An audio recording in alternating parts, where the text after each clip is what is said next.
Déposer une marque auprès de l'INPI. Alors avant de rentrer dans le vif du sujet et de passer au formulaire de dépôt, on va essayer de se poser les bonnes questions avant de déposer sa marque.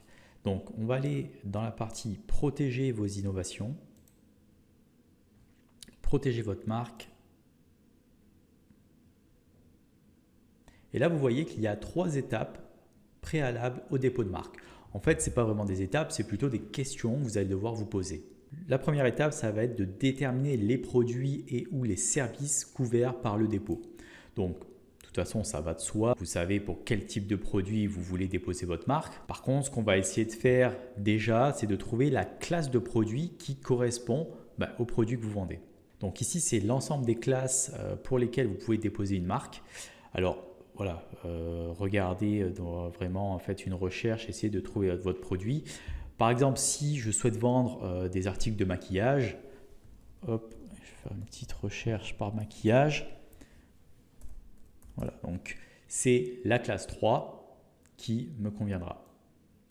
Donc déjà, vous savez, vous avez un peu une idée de quelle classe correspond à votre produit. Donc ça, c'est la première étape. De toute façon, on en parlera un peu plus tard, au moment où vous allez vraiment devoir choisir la classe de produit au sein de votre dépôt de marque. Ensuite, l'étape 2, ça sera de vérifier la disponibilité de la marque qu'on souhaite déposer. Donc, on va cliquer ici, recherche de disponibilité et on va aller sur base marque. Donc, en fait, cette base de données regroupe l'ensemble des marques qui ont été déposées auprès de l'INPI. Alors, ce qu'on va faire ici, c'est qu'on va s'assurer que la marque que l'on souhaite déposer n'a pas déjà été déposée par une tierce personne. Une chose très importante, c'est qu'au niveau de la marque que vous allez choisir, c'est-à-dire le nom de marque, il faut vraiment que ce nom ne fasse de l'ombre à aucune autre marque déjà déposée. Et ça, j'insiste, déjà faire de l'ombre, ça ne veut pas forcément dire simplement utiliser le même nom de marque qu'une autre personne. Ça va pouvoir être tout simplement utiliser peut-être un nom qui a la même connotation que le nom de marque d'une autre personne, ou bien utiliser le même logo, ou bien même utiliser un des termes déjà repris dans la marque déposée par une tierce personne. Ce qu'il faut savoir, c'est qu'après le dépôt, on rentre dans une période d'environ 2 mois pendant laquelle une tierce personne peut faire une demande d'opposition par rapport à la marque que vous avez déposée. Et donc vraiment, vous n'avez pas envie d'être embêté avec des problèmes juridiques, etc. Donc c'est pour ça que j'insiste, il faut vraiment que vous choisissiez un nom de marque qui est pas utilisé et pour lequel vous allez être vraiment tranquille. Alors bon, imaginez que je reste toujours dans la sphère du maquillage. Appelez une marque, par exemple Make-up, ok. Ça, c'est clairement une chose qu'il ne faut pas faire. Donc Make-up, ok, c'est un mot anglais, donc il n'y a peut-être pas énormément d'exemples pour la France ou l'Europe, mais vous voyez quand même qu'il y a énormément de marques qui contiennent le mot Make-up, et ça, c'est clairement quelque chose qu'il faudra éviter. Peu importe finalement si ces marques ne sont peut-être pas dans les classes de maquillage, etc. Je vous conseille vraiment d'éviter ce genre de choses.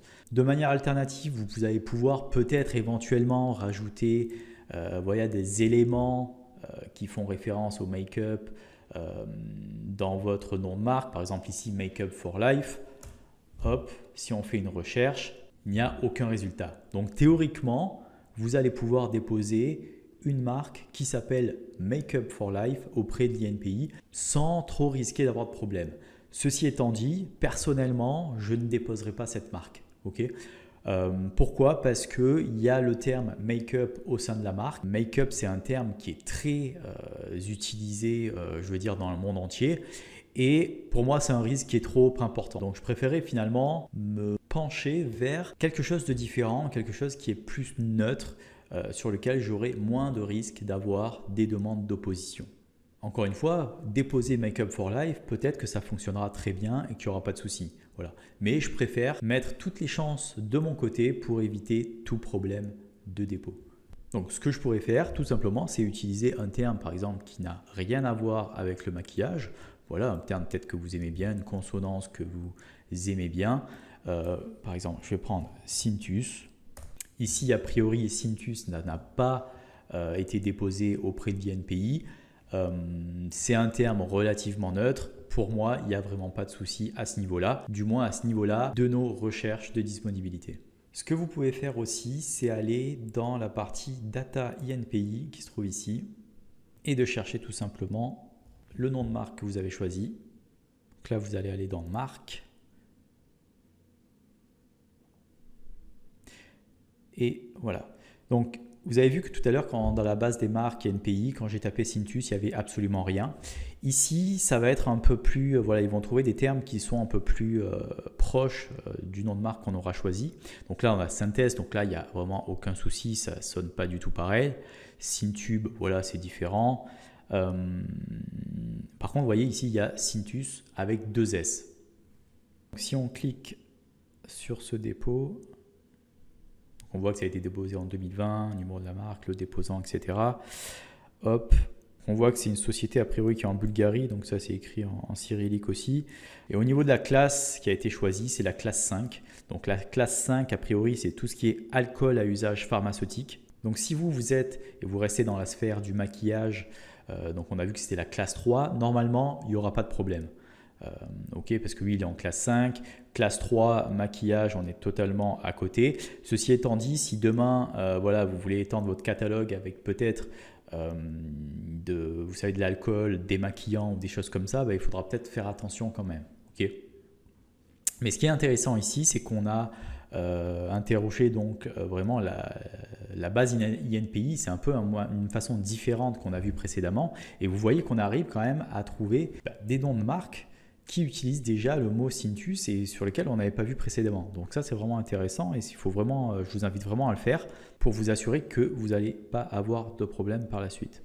Donc ici, vous avez vu qu'on était dans la partie marque et à côté, vous avez la partie entreprise. Donc la partie entreprise, là, ça montre 0 résultat. Pourquoi? Parce qu'il n'y a aucune société déposante qui utilise le nom Cintus. Donc ça, c'est plutôt un bon point pour moi parce que je sais que voilà, il n'y a pas eu Cintus SARL qui a déposé Cintus. Si jamais c'était le cas, c'est quelque chose que voilà, sur lequel il faudrait quand même faire attention et moi, je dirais personnellement éviter aussi. Okay, donc regardez aussi la partie entreprise, ça pourrait être intéressant.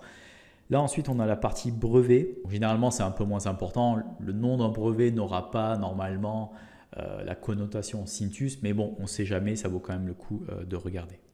Donc là, on a fini nos diligences en termes de recherche de disponibilité du nom de notre marque auprès de l'INPI, c'est-à-dire dans la base marque INPI. Maintenant, ce qu'il faut garder en tête, c'est que ce qu'on fait là, c'est vraiment dans le but d'apparaître dans le registre des marques d'Amazon. Okay. Et si vous vous rappelez, vous savez que le registre des marques d'Amazon est applicable sur toutes les marketplaces. Donc, si jamais un vendeur italien, espagnol, américain, je ne sais quoi, aurait déjà déposé la marque Cintus auprès de l'organisme compétent dans leur pays et ensuite lancé les démarches au sein du Brand Registry d'Amazon, la marque Cintus pourrait être tout simplement déjà déposée sur Amazon. Donc, ce qu'il faudra faire, c'est regarder sur les principales marketplaces d'Amazon pour voir si vous trouvez une marque qui est la même que celle que vous avez choisie. Donc on va aller sur amazon.fr, .es, .it, .de, .uk, .com, éventuellement .au en Australie et on va essayer de regarder éventuellement s'il n'y a pas une marque qui s'appelle Cintus qui a déjà été déposée au sein du registre d'Amazon. Donc je vais aller sur amazon.fr, je vais taper Cintus. Vous voyez qu'ici il y a le premier listing avec Cintus, mais on voit que la marque c'est HJQ. Okay, donc là ça n'a rien à voir, on est plutôt on est OK. Là on a un Cintus tablier et vous voyez que la marque Cintus est déjà une marque déposée au sein du registre des marques d'Amazon. Je clique ici, on a l'ensemble des produits de la marque Cintus.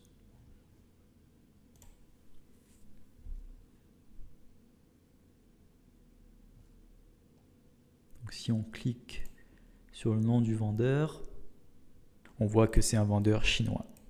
Donc déjà, vous voyez que pour le dépôt de la marque Cintus, c'est mort, il faudra trouver autre chose. Donc voilà, j'ai fait ça vraiment pour égayer votre attention sur le fait qu'il ne suffit pas de faire une recherche de disponibilité auprès de l'INPI. Auprès de l'INPI, il faut la faire, ça c'est clair, mais il faut la faire aussi sur Amazon et sur toutes les marketplaces. Par exemple, maintenant si vous essayez le nom de marque Xintus, il y a 3 résultats, Fintus, Cintus toujours et Atula. Donc là, a priori, on est bon côté INPI également. Côté Amazon,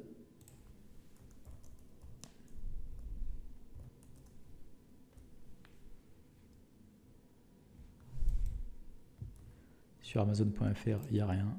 Sur Amazon.com,